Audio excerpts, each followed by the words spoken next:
പോലീസുകാർക്ക് എന്തുമാകാമോ? ഇന്നലെ മദ്യലഹരിയിൽ എറണാകുളം പട്ടിമറ്റം ബിവറേജ് ഔട്ട്ലെറ്റിലെത്തിയ ഒരു പോലീസുകാരനെ കണ്ട നാട്ടുകാരുടെ ചോദ്യം ഇതായിരുന്നു.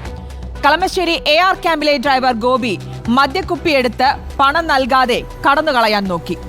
തടയാൻ ശ്രമിച്ച ജീവനക്കാർക്ക് നേരെ കയ്യേറ്റവും. ഒടുവിൽ ജീവനക്കാർ അയാളെ പൂട്ടിയിട്ടു. പിന്നീട് സംഭവിച്ചെന്തെന്ന് കാണാം.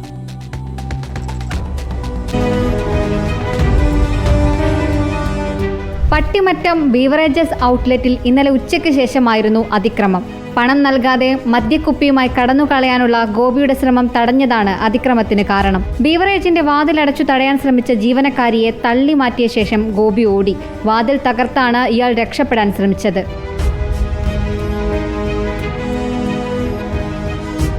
ജീവനക്കാരിയും പരിസരത്തുണ്ടായിരുന്നവരും ഗോപിയെ തടഞ്ഞു നിർത്തി ബെവ്കോയുടെ അകത്തിട്ട് പൂട്ടി. പിന്നീട് കുന്നത്തുനാട് പോലീസ് എത്തി ഇയാളെ കസ്റ്റഡിയിലെടുക്കുകയായിരുന്നു. കളമശ്ശേരി AR ക്യാമ്പിലെ ഡ്രൈവറായ ഗോപി പുത്തൻകുരിശ് പഴന്തോട്ടം സ്വദേശിയാണ്. യുവതിയെ കയ്യേറ്റം ചെയ്തതിനും പൊതുമുതൽ നശിപ്പിച്ചതിനും ഔദ്യോഗിക കൃത്യനിർവഹണം തടസ്സപ്പെടുത്തിയതിനും ഇയാൾക്കെതിരെ കേസെടുത്തു. കോടതിയിൽ ഹാജരാക്കിയ ഗോപിയെ റിമാൻഡ് ചെയ്തു.